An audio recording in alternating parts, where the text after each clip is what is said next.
Selamat datang di channel YouTube Cerita Pendek Menarik. Hari ini kita akan menyimak kisah tentang pulau yang tidak ada di peta. Sebuah cerita petualangan ajaib yang akan membawa kita pada kekuatan imajinasi dan keindahan persahabatan. Di suatu desa kecil bernama Mata Hati, terdapat 5 anak dengan karakter berbeda namun terikat dalam persahabatan yang kuat. Ada Aryo, seorang anak laki-laki berumur 12 tahun yang selalu penasaran dan memiliki jiwa petualang sejati. Kemudian ada Anissa, gadis cerdas dengan kacamata bundar yang selalu membawa buku kemana-mana. Bayu, anak laki-laki pendiam namun memiliki imajinasi luar biasa dan pandai menggambar. Dina, gadis periang dengan rambut keriting dan tawa yang menular. Terakhir, ada Faisal, anak baru di desa yang masih kesulitan beradaptasi namun memiliki kemampuan bercerita yang mengagumkan. Kalian tahu, aku menemukan ini di antara tumpukan barang-barang lama, ucap Faisal sambil menunjukkan buku dengan sampul kulit yang sudah mengelupas. Judul buku tersebut nyaris tak terbaca, tetapi Anissa yang jeli bisa melihat tulisan samar petualangan ke pulau tersembunyi. Mereka berlima duduk melingkar di bawah pohon beringin, sementara Faisal mulai membuka lembar demi lembar buku tersebut. Anehnya, sebagian besar halaman buku itu kosong. Hanya ada beberapa sketsa kasar dan tulisan tangan yang tidak jelas di halaman pertama. Kecewanya, isinya hampir kosong, keluh Dina sambil mengerucutkan bibirnya. Namun, Bayu yang sejak tadi memperhatikan dengan saksama tiba-tiba bersuara, "Tunggu, lihat paragraf ini." Ia menunjuk sebaris kalimat yang tertulis dengan tinta yang sudah memudar. Pulau itu tidak ada di peta manapun. Ia hanya muncul bagi mereka yang percaya dan membayangkannya bersama-sama. Perlahan-lahan, gambarannya semakin jelas dalam benak mereka. Anissa membayangkan perpustakaan kuno tersembunyi di antara pepohonan. Bayu menambahkan air terjun pelangi yang mengalir ke danau kristal. Dina membayangkan bunga-bunga warna-warni yang belum pernah mereka lihat sebelumnya. Aryo menggambarkan gua misterius dengan harta karun. Faisal melengkapi dengan makhluk-makhluk ajaib yang ramah dan bersahabat. Imajinasi mereka berpadu, saling melengkapi, menciptakan gambaran pulau yang semakin nyata. Tiba-tiba, mereka merasakan perubahan di sekitar. Suara di sekitar mereka berubah. Kicauan burung di desa berganti dengan suara ombak yang bergulung-gulung. Aroma tanah basah berubah menjadi harum garam laut bercampur nektar bunga-bunga eksotis. Hutan di pulau itu tidak seperti hutan manapun yang pernah mereka lihat. Pohon-pohonnya memiliki batang yang berpilin seperti permen karet, dengan daun yang berubah warna setiap kali tertiup angin. Dari hijau menjadi biru, ungu, merah muda, dan kembali lagi ke hijau. Bunga-bunga di sepanjang jalan setapak mekar dan menguncup mengikuti langkah mereka, seolah menari menyambut kedatangan tamu-tamu istimewa.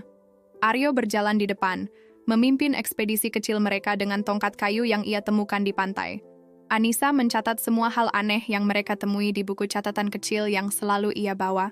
Bayu sibuk menggambar pemandangan menakjubkan di sekelilingnya dengan pensil dan kertas. "Aku tidak pernah membayangkan tempat seindah ini," kata Bayu yang biasanya pendiam, dengan mata berbinar-binar penuh kekaguman. Mereka menghabiskan waktu di puncak pohon, menikmati pemandangan, dan merencanakan petualangan selanjutnya. Namun, ketika matahari mulai condong ke barat, Anissa menyadari sesuatu yang aneh. "Teman-teman, lihat awan-awan itu."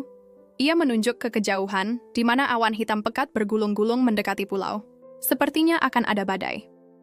Berbeda dengan awan badai biasa, awan ini bergerak terlalu cepat dan membentuk pola spiral yang tidak wajar.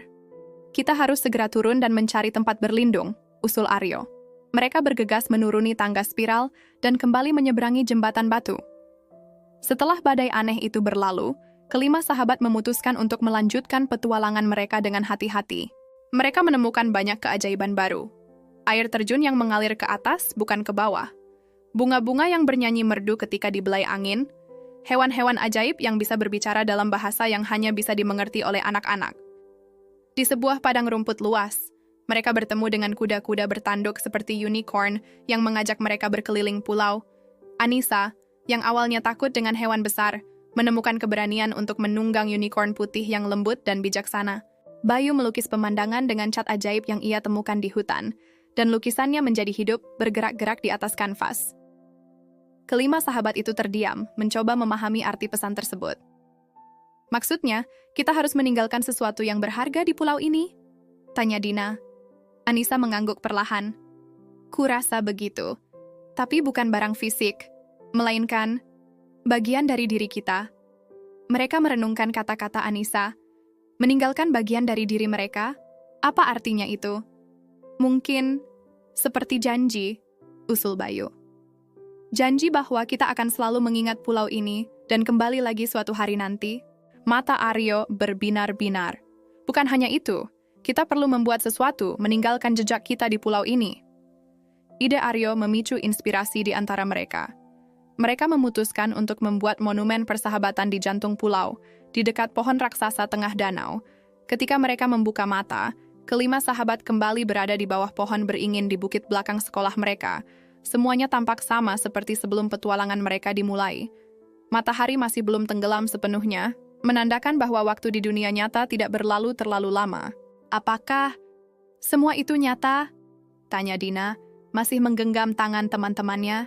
Sebagai jawaban, Faisal membuka buku tua yang masih ia pegang.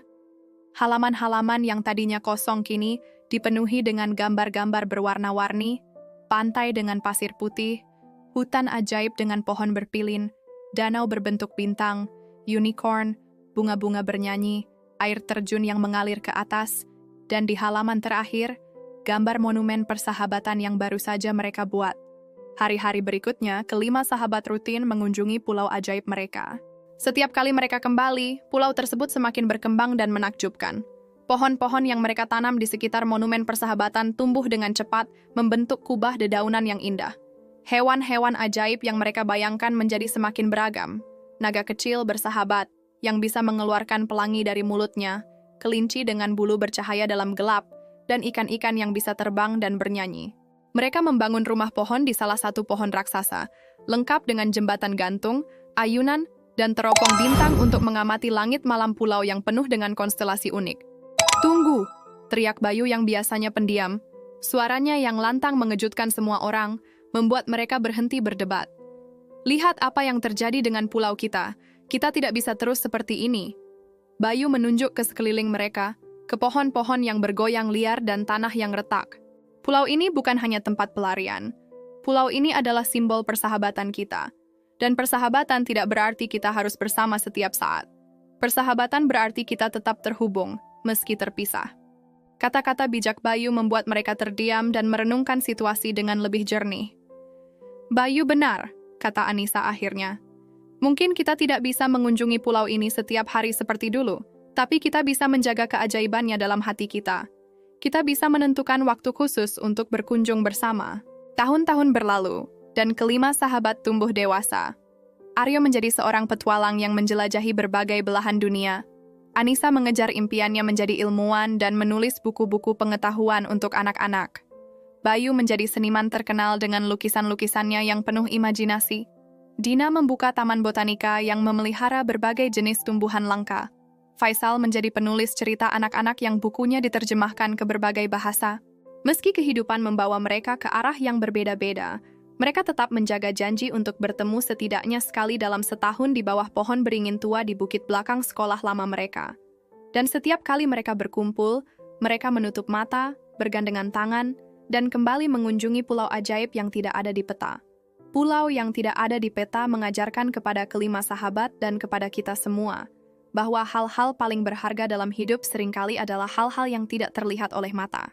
Persahabatan sejati, imajinasi tanpa batas, dan keberanian untuk percaya pada keajaiban adalah harta karun yang tak ternilai harganya.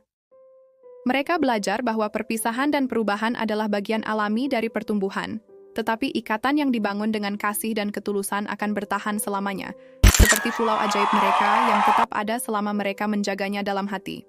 Jangan lupa untuk like, komen, dan subscribe ke channel YouTube Cerita Pendek Menarik.